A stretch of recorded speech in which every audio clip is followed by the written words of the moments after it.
Paddle, paddle, paddle, paddle, paddle all the way. Welcome back to 340 Paddler, and you have made it. You have made it to Klondike. And let's get you to the finish. Now, again, I'm giving more detail as we move downriver. The reason is the paddlers are not using their brain because, well, trust me, it's just not working. And for ground crews, same thing. You're just as sleep deprived as the paddler. So let's go through this. Klondike to St. Charles, 27 miles. And of course, you have to make it to St. Charles by 9 p.m. on Friday. This has changed from past years when it was midnight on Friday. So we have bumped up that time. Now, Klondike looks something like that. Actually, they've put in this new ramp. This was when it was under construction. And you'll notice the ramp is on the channel side, which is very convenient. You will leave Klondike on the same side as you go around this curve. One thing I want to point out, because I've stopped there a couple of times when not racing, there is a Klondike Park, about a mile or two from the Klondike boat access. Klondike Park has cabins that you can rent for about $60 a night. They just give you a code. You have to contact the St. Charles Parks Department, or you can book them online. And honestly, if you're looking for a cheap place for your ground crew to sleep a little bit, definitely a great place to do it. They'll be 2 miles from the ramp, but there are beds in there. Each of these cabins sleeps 6 to 7 people. It's a great value, great idea during the race. If you're looking for some place for your ground crew, maybe you split your ground crew. Someone's at the ramp, others are getting a little bit of shut-eye. So, from Klondike, 8 miles downriver is going to be Weldon Springs.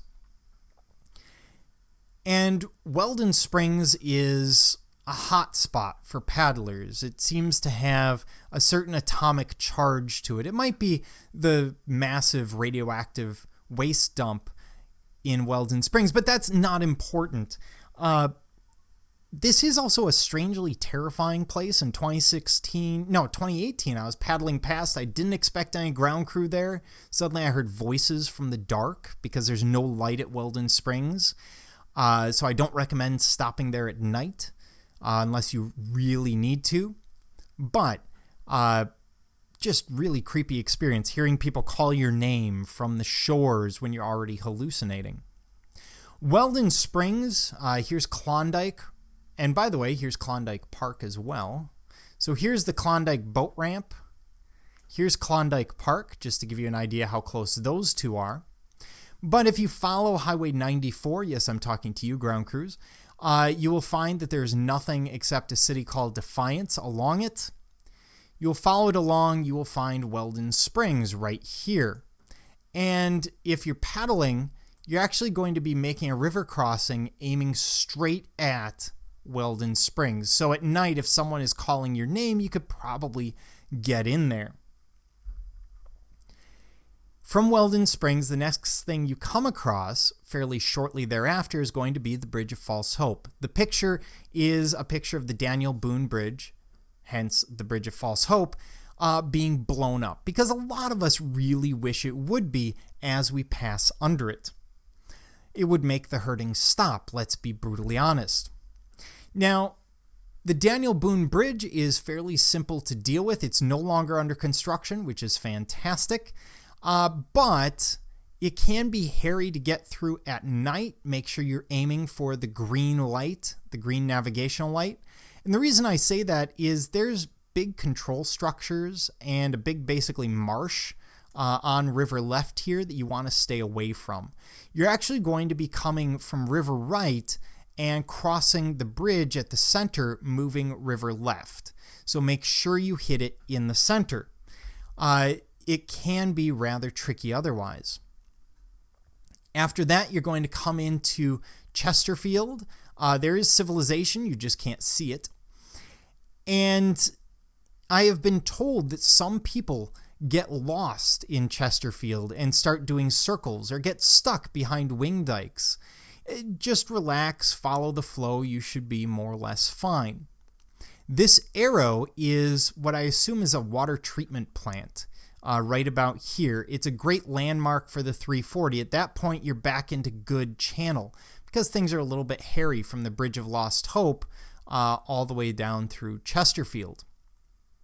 Once you hit that, you're going to be river right, all the way to what I call the last right.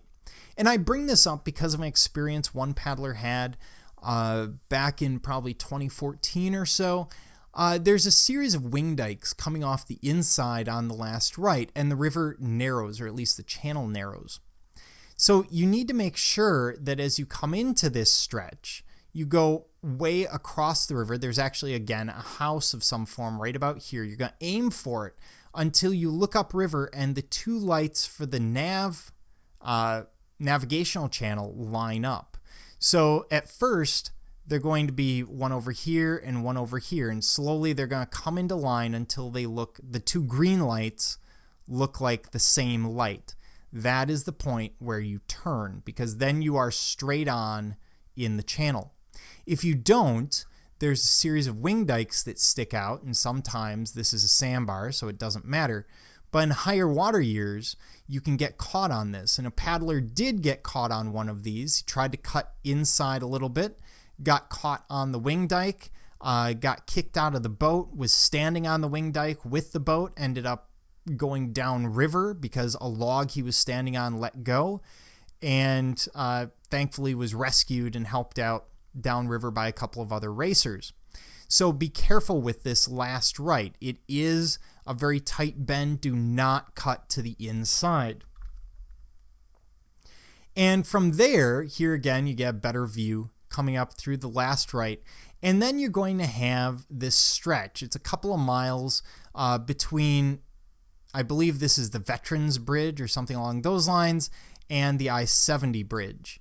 And there you are actually crossing to the opposite side of the river. Trust me, you won't want to, but you should, because the channel's over there, and on the inside is very, very slack water. So let's talk about that final approach and the finish line. Bad pun, but still. As you come in, and obviously you'll be on the river, not the road. If you're on the road, you're in the wrong place. I don't know what hallucinations you're having, but you're definitely not where you need to be. The temptation will be to cut through on river left in front of the Ameristar. The problem is this is very, very slack water through here all the way up to the boathouse. What you want to do is actually be river left for as long as you can until you see the boathouse, and then you cut across. Do not try and cut that corner. Trust me, you can spend 20 minutes here, whereas this is 5. So you don't really want to do that. Don't cut the corner. As you paddle up, you'll see something like this. At night, you'll see all sorts of lights. If it's confusing you, because it has for me in the past, yell out for people to help guide you in. They can tell you a little left, a little right, etc. until you can get your bearings of what you're looking at. Because oftentimes you're coming in from the dark, you can't really make out what's going on. You're just seeing lights and hearing voices. And it's very, very tricky because you've lost your night vision by looking at the lights on shore. So don't be afraid to yell out. There may be a pier or there may be a beach. If you're really unstable, you can always aim for the beach if you can see it. But people will be there to help you out. When you get out, don't worry about the boat. There are volunteers who will help. If you have a special boat, have a ground crew, give them some guidance. But there are people down there who will carry the boat for you, so you don't have to worry about it. There's a hill that is heck to get up at the end of the race for some people. Take your time, relax, you're fine. You've done what you need to do. By the way, you don't need to check in at St. Charles. They will do that for you. So they will call out your boat number, or they will get your boat number, and they will take the time. And by the way, the finish line is hitting the beach or hitting the pier, whichever applies that year. And now you've made it. You've gotten to St. Charles. You are legend. Until next time, This is 340 Paddler, hoping that you keep your paddle in the water.